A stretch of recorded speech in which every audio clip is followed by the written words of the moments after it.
afternoon. My name is Karen Coney. I'm the director of the Viralist Centre for Art and Politics. And on behalf of the New School, I'd like to welcome you to the New School and thank you for joining us for this conversation on the Jewish-American relationships with Israel at a crossroads. This is a pivotal moment. Our conversation happens within a few weeks of the US presidential elections, and it takes place here at the New School, whose university in exile provide a refuge to Jewish scholars fleeing from Nazi Germany. There is no better time and no better place for this current conversation. When the Viralist Centre for Art and Politics was founded 20 years ago, the culture wars raged, and we organised frequent and public debates about art, freedom of speech, and public funding for the arts.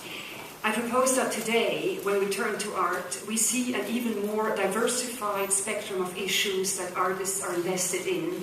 Among them is the historic relationship between Jewish Americans and Israel. This is why the Viralist Centre is particularly proud to help provide a platform for this necessary conversation. My deep thanks go to a panel of extraordinarily qualified speakers, both those who are here, and they are Anna Balzer, Adam Schatz, and Norman Finkelstein, and the one who can't be here, Noam Chomsky, whose work has been instrumental in laying the ground for us today, and whom we wish a speedy recovery.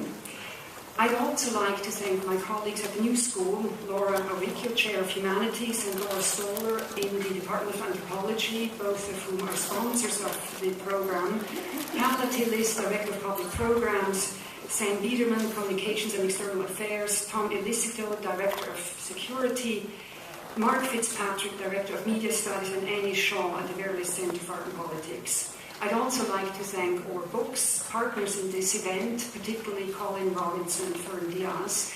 And I'd like to mention that some of the books authored by our panelists are available for sale and can be signed outside after this event.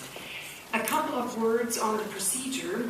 In your programs, you will find a note card. We encourage you to write your question on these cards, which will be collected by our ushers in the first half hour of this program. And at the end of the presentations, Adam Schatz, our moderator, will discuss the selection of these questions with the panelists.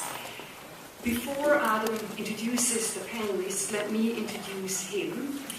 He is the editor of Prophets Outcast, a century of dissident Jewish writing about Zionism and Israel. He is a senior editor at the London Review of Books and a former literary editor with The Nation, and has worked at the New York Times Book Review, Lingua Franca, and The New Yorker. Schatz has reported from Lebanon and Algeria for the New York Review of Books and has contributed numerous articles on politics, culture, and music to The Nation, the New York Review of Books, The Village Voice, American Prospect, and the New York Times. And now please join me in welcoming Adam.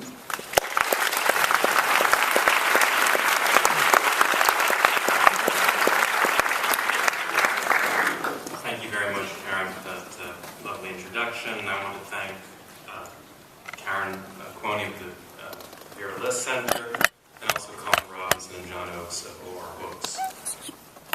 The American Jewish romance with Israel is both ordinary and extraordinary.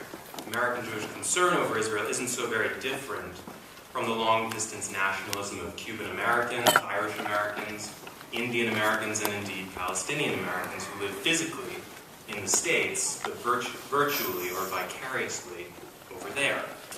But the differences are no less important and make this, I think, a special case.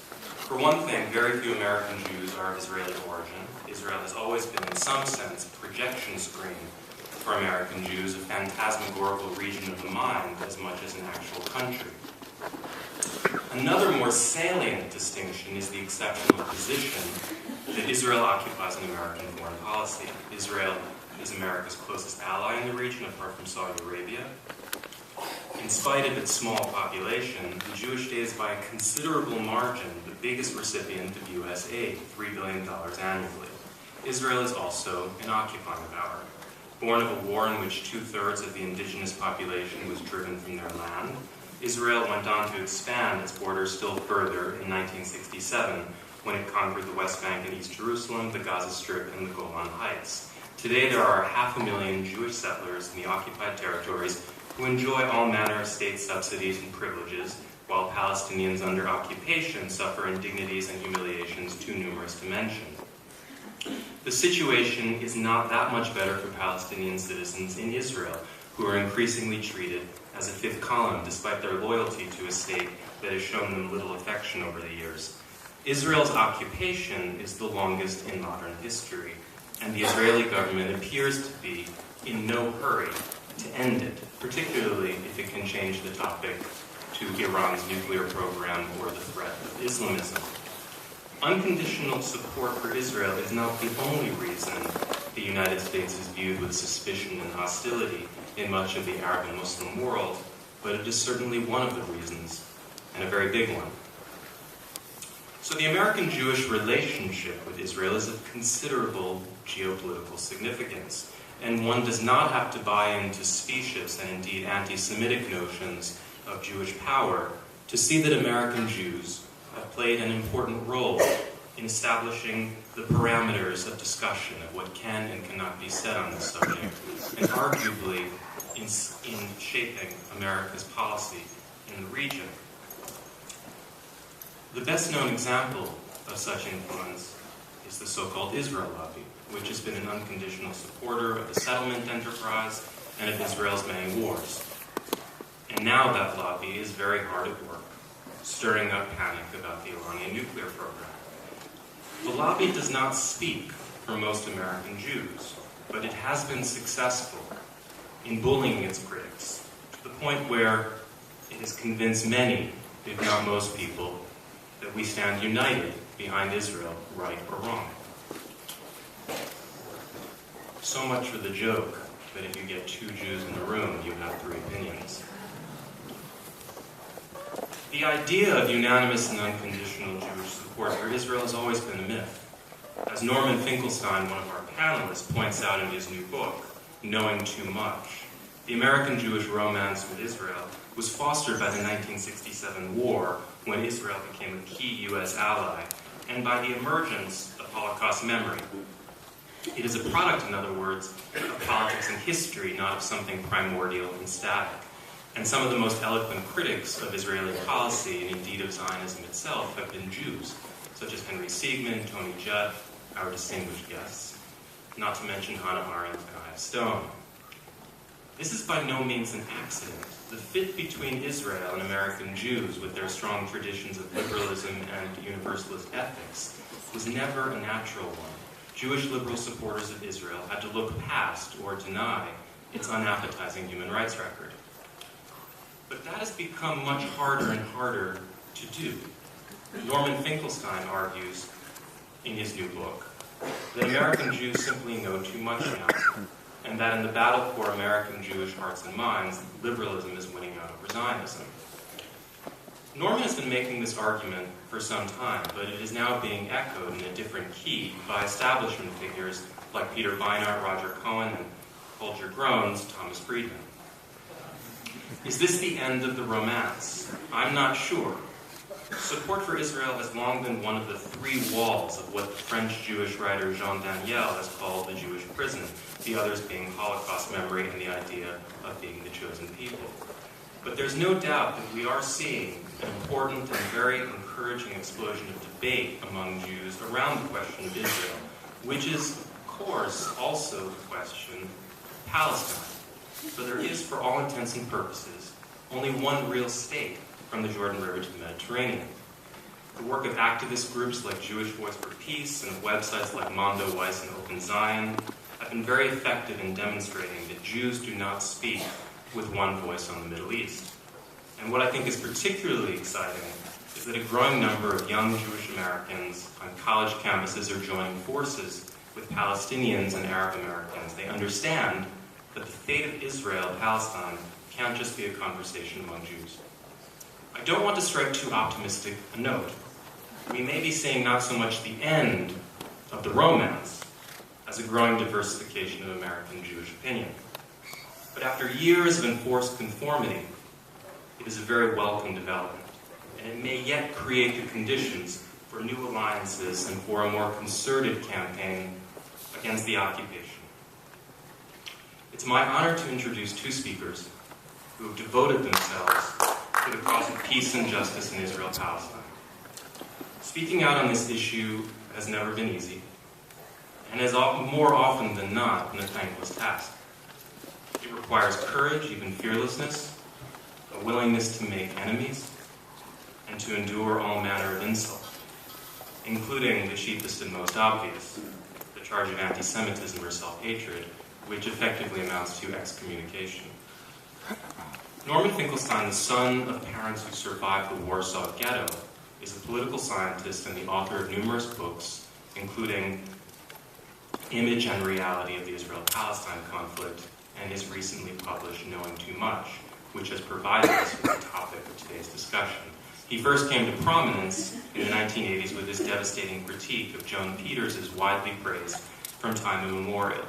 Through a highly selective use of Ottoman demographic records, Peters had claimed that Palestine's Arab majority was not indigenous but had been attracted to Palestine by opportunities created by Jewish settlers. Thanks to Norman's forensic critique, that book is now understood to be a work of historicide, as credible as Holocaust revisionism.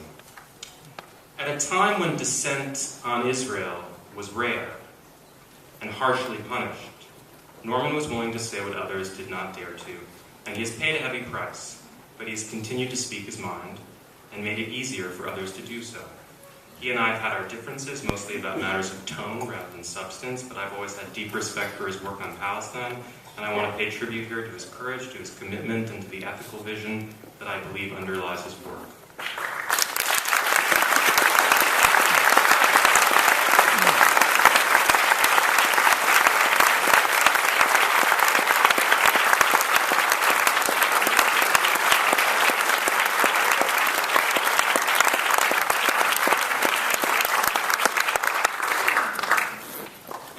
Our other distinguished guest, is the national organizer of the U.S. campaign to end the Israeli occupation and the co-founder of the St. Louis Palestine Solidarity Committee and St. Louis Jewish Voice for Peace. The granddaughter of Holocaust survivors, Anna first came into an awareness of the Palestinian question on a backpacking trip to the Middle East in 2003 when she met Palestinian refugees from the 1948 war. Justice in Palestine is now her life's cause. She is the author of Witness in Palestine, a Jewish-American woman in the occupied territories. She has made numerous television appearances, including an electrifying one, which I'm sure many of you saw, on The Daily Show with Dr. Mustafa Barghouti. In 2009, Anna received the Arab American Anti-Discrimination Committee's Rachel Corrie Peace and Justice Award, and a certificate of commendation from the governor of Wisconsin for her commitment to justice in Israel-Palestine. She has given more than 500 lectures at churches, mosques, synagogues, and universities throughout the world, and she's barely 30 years old. Please join me in welcoming our two speakers.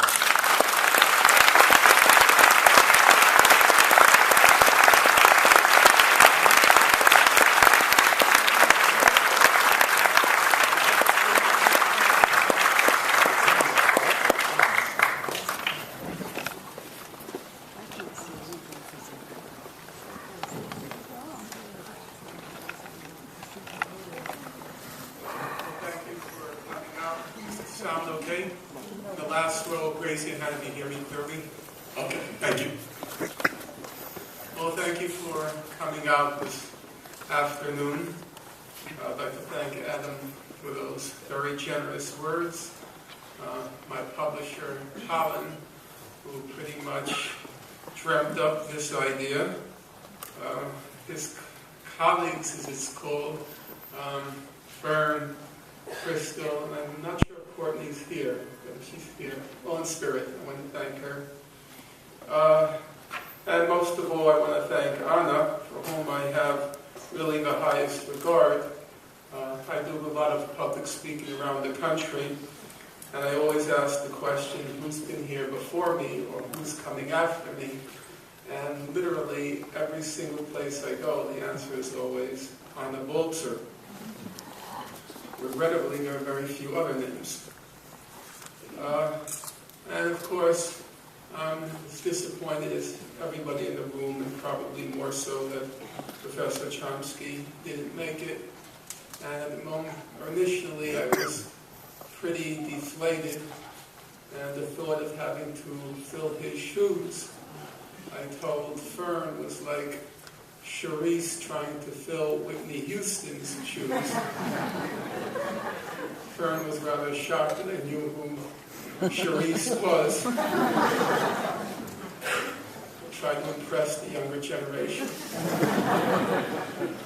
But after the moments of deflation, ego deflation to be more specific, I had to keep reminding myself that what I'm doing and what I've done is not about ego gratification. And sometimes those things are forgotten, that you have to keep your eyes on the prize. And the prize is the suffering people who just haven't deserved and don't deserve the fate that's been delivered to them. So I'm sure Professor Chomsky would want that we do our best to focus on what's important, namely the people of Palestine.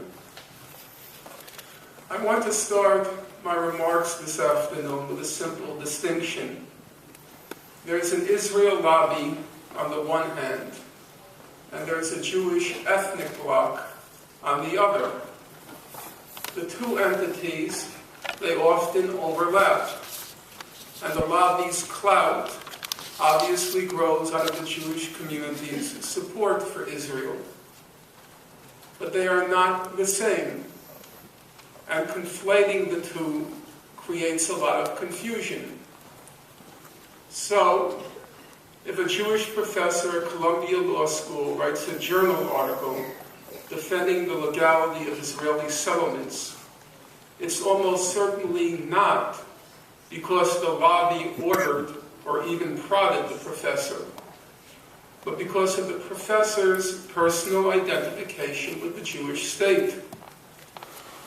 It's not a conspiracy, it's just ethnic chauvinism. However, whereas it's almost guaranteed that the Israel lobby will back the Israeli government's current policies, whatever they happen to be, and however indefensible they might be, that's after all what lobbies for foreign governments do. Still, there's no guarantee that the Jewish community will reflexively support these policies. The backing of American Jews for Israel has historically been conditional, and it's been circumstantial.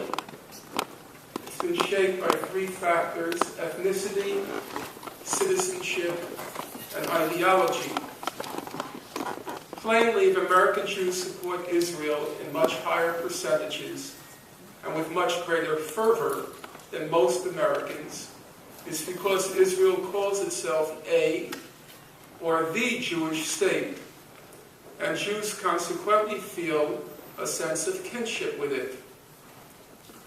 The problem is that most analyses of the American-Jewish relationship with Israel begin and end there. If you're Jewish, it's assumed that you more or less uncritically support Israel because of the blood bond. But in reality, that hasn't been the case. From Israel's founding in 1948 until the June 1967 war, American Jews displayed very little interest in Israel. After World War II, unprecedented opportunities opened up for American Jews. The barriers to Jewish ambition fell away. As Irving Kristol put it, suddenly things seemed possible that hitherto had seemed utterly impossible. Jews set their sights on making it, as Norman Podhoretz crudely boasted, in America, while that political and cultural backwater called Israel left most Jews cold. What's more, because Israel asserted itself to be the state of the Jews, it threatened to revive the bogey of dual loyalty that has historically haunted Jews. The last thing Jews wanted as they ascended the ladder of success, realizing the American dream, the very last thing they wanted was for their loyalty to America to be called into question. It was all the more reason to keep Israel at arm's length. So, if you do as I did one year, and you thumb through the pages of Commentary magazine, the flagship publication of the American Jewish establishment, during the years preceding the June 1967 war, when Podhoretz was the editor-in-chief, you'll discover in the pages of Commentary there's barely a mention of Israel. In fact, in those days, before June 1967, one would even come across articles by Lucy Dawidowicz, who later became the arbiter of Holocaust correctness and a staunch apologist for Israel, articles in which she denounces, and now I'm quoting her, the massacres of Arabs resulting from Israeli state policy. Everything changed after the June 1967 war, when Israel became, in Podhoretz's phrase, the new religion of American Jews. After its lightning victory, Washington upgraded Israel's status to a strategic American asset. Jewish support for Israel, it no longer threatened to conjure dual loyalty. On the contrary, it now connoted super loyalty, as Israeli Jews defended on the front lines American interests, even Western civilization, against the communist Third World Arab hordes. The Jewish state's martial prowess became a source of pride for Jews, for whom, at that time, the primary association of the Nazi Holocaust, to the extent that it triggered any association, was of Jews going like sheep to slaughter. The image Israel projected of itself also resonated with the robust liberalism of American Jewry. Like the pioneers conquering the American wilderness, Israel had made the desert bloom. It was the only democracy in the Middle East. It was the light unto the nations. It was home to the micro-utopia of the kibbutzim. In the past 3 decades, however, the uplifting image of Israel has withered, and concomitantly, so has American Jewish support for Israel. It is not so much that Israel has changed, although it has changed mostly, if not entirely, for the worse. Rather, it's that American Jews, who are highly literate, know much more. Indeed, at this point, they know too much. American Jews can no longer reconcile their liberal beliefs with, to borrow a phrase from the Soviet era, really existing Zionism.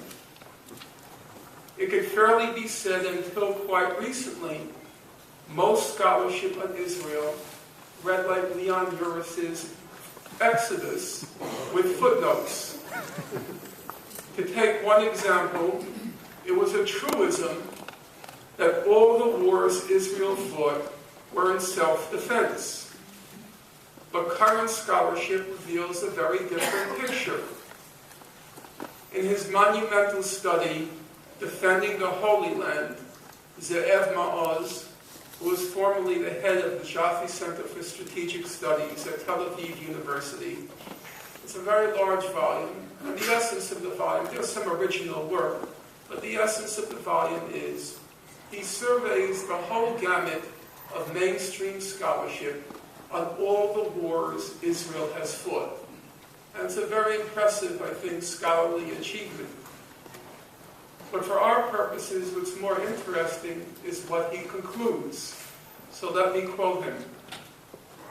Israel's war experience is a story of folly, recklessness, and self-made traps, none of the wars, with a possible exception of the 1948 War of Independence, none of the wars Israel fought were what Israelis refer to as a war of necessity. They were all wars of choice or folly. That's the current scholarly consensus. Israel's fabled purity of arms and liberal occupation have not fared much better after coming under the scrutiny of historians and human rights organizations. Amnesty International reported that Israel systematically tortured Palestinian detainees, while Human Rights Watch reported that Israel tortured thousands, if not tens of thousands, of Palestinian detainees. The Israeli Human Rights Organization B'Tselem observed, and now I'm quoting it, Israel is the only country in the world where torture was legally sanctioned. This policy of routine torture was only modified by Israel's High Court in 1999 after a worldwide outcry. The conflict between the liberalism of American Jews and the egregious illiberalism of Israel is the dynamic factor in the current relationship between them. Still, the dual loyalty factor occasionally makes itself felt. Although Israel pushed hard for the U.S. to attack Iraq in 2003, American Jews significantly opposed it, and opposed it in even greater percentages in retrospect as the U.S. invasion turned into a debacle. In part, the opposition sprang from the fact that liberals generally opposed the war, but it also sprang from the fear of American Jews that they would be scapegoated because of Israel's warmongering and the prominent role Jewish neoconservatives played in beating the drums of war. The same mix of factors, liberal ideology, and fear of the dual loyalty charge almost certainly account for the reticence of American Jews to support Prime Minister Netanyahu's latest round of warmongering. Although Netanyahu alleges that Jews will face a second Holocaust if and when Iran acquires nuclear weapons, that President Obama is a Chamberlain-like appeaser, and by implication that a Romney victory would be good for the Jews. The latest American Jewish Committee poll shows that Jews will still, notwithstanding what Mr. Netanyahu says, will still overwhelmingly vote for Obama. They will still overwhelmingly approve of how Obama's handling national security. They still strongly approve of how Obama's handling U.S.-Israeli relations, and they still strongly approve of how Obama's handling Iran's nuclear program. Revealingly, although 90% of those Jews polled said that they were worried about Iran obtaining nuclear weapons, they have still cautiously positioned themselves in the mainstream of American opinion on how to respond to the purported threat.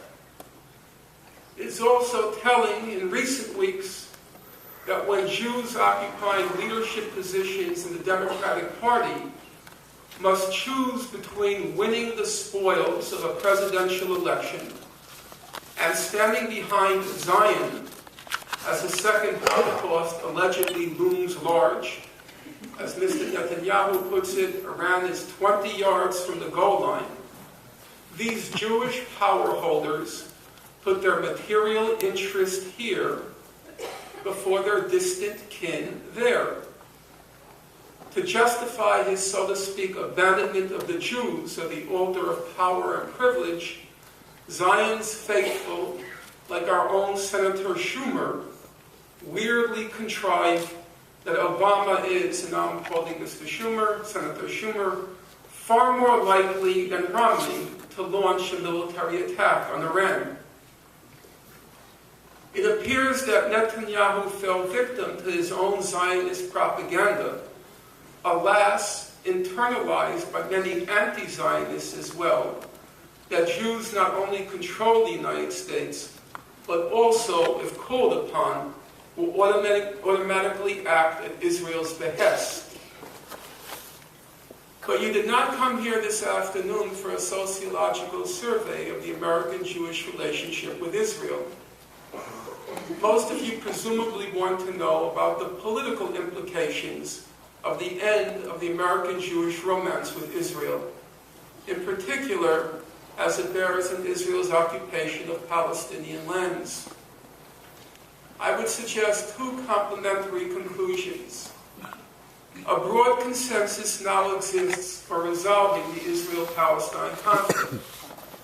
It includes nearly the whole of the United Nations, the most respected legal bodies in the world, such as the International Court of Justice, and the most respected human rights organizations, such as Amnesty International and Human Rights Watch. This consensus calls for a two-state settlement in the June 1967 border, that is, a full Israeli withdrawal from the whole of the West Bank, Gaza, and East Jerusalem, with minor and mutual land swaps, and a just solution of the refugee question based on the right of return and compensation. The consensus is grounded in basic and uncontroversial principles of international law and human rights. The framework of international law and human rights also forms the bedrock of American liberalism, to which Jews have disproportionately contributed. It is consequently within reach, it's now within reach, to win over American Jews on this political solution, or at least to shame them into supporting such a solution. But it is inconceivable that American Jews can be won over to any solution that entails the coercive dissolution of Israel as a state. The current consensus for resolving the conflict, based on liberal principles of law and human rights, explicitly includes recognition of Israel as a state, although it does not require recognition of Israel as a discriminatory Jewish state. The concluding sentence of the 2004 International Court of Justice advisory opinion, it calls for, and now I'm quoting it, achieving as soon as possible, on the basis of international law, the establishment of a Palestinian state existing side by side with Israel. I should add, for clarification's sake, and so I won't be misunderstood, the International Court of Justice was very clear. They left no room whatsoever for ambiguity. The whole of the West Bank, the whole of Gaza, and the whole of East Jerusalem are, to quote the International Court of Justice, occupied Palestinian territory, full stop. And the ICJ was equally clear that each and every one of those Israeli settlements is illegal, a flagrant violation of international law. So, when the ICJ concludes, as it does, as I've just quoted it, calling for the establishment of a Palestinian state existing side by side with Israel, there is no wiggle room whatsoever. There is no controversy whatsoever about what they have in mind. The Israelis have to pack up their bags and leave all the territory they conquered in June 1967. This framework, namely the one enunciated by the International Court of Justice, the UN, human rights organizations, this framework is the furthermost limit to which Jewish liberal opinion can be carried, because it is the limit of the global liberal consensus. The end of the American Jewish romance with Israel will be a boon not only for the Palestinians, but for the Israelis as well. Since the June 1967 war, Israel has been a stage in which American Jews have played out their fantasies of toughness, often from Martha's Vineyard, and a pawn in their pursuit of power and privilege.